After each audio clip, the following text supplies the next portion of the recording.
Hi again, everybody, and welcome to our Perry's Inside Scoop as the Orange head out on the road, brought to you, as always, by Perry's Ice Cream, proudly made in New York. Coach Baber's alongside, and now it's 3 out of 4 on the road. Coach, you knew this was going to come back to you here after enjoying all those games in the Dome, and now coming off your first Dome loss against Notre Dame. It is on the road to a very familiar place here in Pitt, and more of the same expected with physical football this weekend. You know, yeah, we're 3-1 non-conference, 3-1 in the non-conference, 3-1 in conference, and with our first loss. But now we've got 3 out of 4 on the road, starting with Pitt.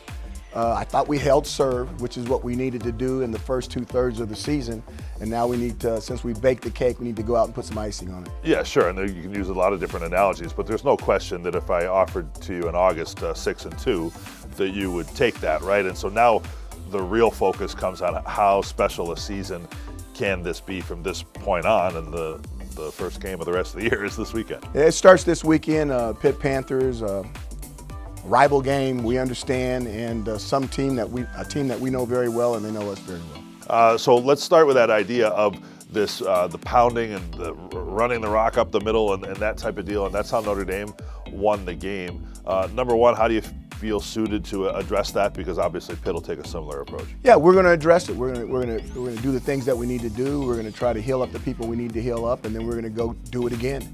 And it's going to be another 15-rounder, and get your gloves ready to go and get your cut man in your corner, because that's exactly what it's going to be.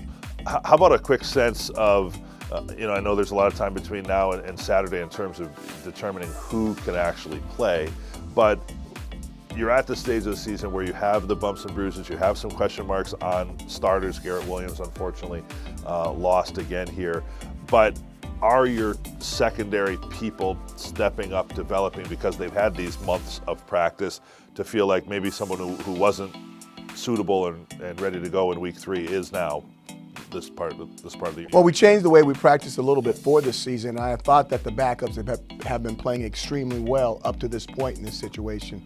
Now we've just got to see if they can continue that. Anytime you get an injury, whether it's an elephant or a hippo, an O-line or a D-line, it gets difficult with the age difference and maybe the body weight and the total strength. But other than those two positions, they should have the athletic ability that we need to keep it together until help arrives, so to speak, from the other guys on the unit. Yeah, you've been blessed to this point of the season in having, on every meaningful snap of the season, basically you've had that same offensive line. That was until Kalen Ellis went down for a bit at left guard in the Notre Dame game, and the cross-training that you have worked on here allows for Enrique Cuse to come in and tackle. Dakota Davis moves over from tackle to guard. In what ways does your approach change, if at all, when the personnel changes? I don't think it changes at all. I really don't. I think we've regardless of who's playing where, we've got 7 offensive linemen. As long as we're within that 7, we're going to be able to stay within the framework of our game. When things start to happen more than that, that's when you got to start making some changes. Garrett Schrader was a no-go in the second half against Notre Dame. Is it the type of thing where rest really helps him? How was his time spent this week? His time was spent resting, and resting does really help him. There's a certain thing that we want him to be able to do. We love Garrett. We can't wait for him to be back full speed. He may be back this week, he may not. I'm not going to give that information out. But if we put him out there, or when we put him out there, he's going to be able to protect himself. Yeah, as you say, he needs to be able to run away from people in any game in order to be effective one way or the other, right? At least to avoid injury. Absolutely. Yeah. Garrett, we talked about his approach to the cerebral aspect of the game and all the different coordinators and the language and the way that he talks ball. Is he at the level where he could maybe not practice that much and still advance toward the game in a way that is acceptable to you? Direct question, Matt. I love that, being a military kid. Absolutely. He's the type of guy that he sit back, even when he's practicing this week as well, but when he doesn't practice, he's the guy he gets every rep. He's behind the quarterback like a coach, getting every rep, seeing every look. He's always green and growing, not red and rotten. He's always trying to better his game. Think about the Pitt offense, and they've got a couple players on either side of the ball that really get your attention. But Israel Abanikanda, over 1,000 yards already, coming off a 3-touchdown game in their loss against Carolina on the weekend. What are the biggest challenges he and the run game present? I think the biggest thing is that Pitt always has a good offensive line. They're going to run the football. You know what Narduzzi wants to do.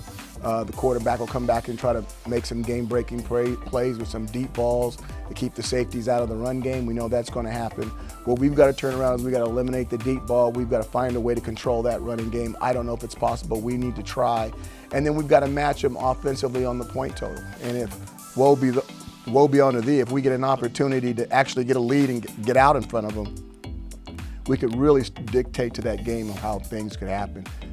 All right, looking forward to it. Syracuse and Pitt, as advertised. Coach, always a pleasure. Appreciate it. Best of luck, okay? Thanks, Matt. Orange head coach Dino Babers, the Cuse and Pitt, squaring off Saturday at 3:30 at Acrisure Stadium. We thank you for joining us on the Perry's Inside Scoop. Perry's is proudly made in New York.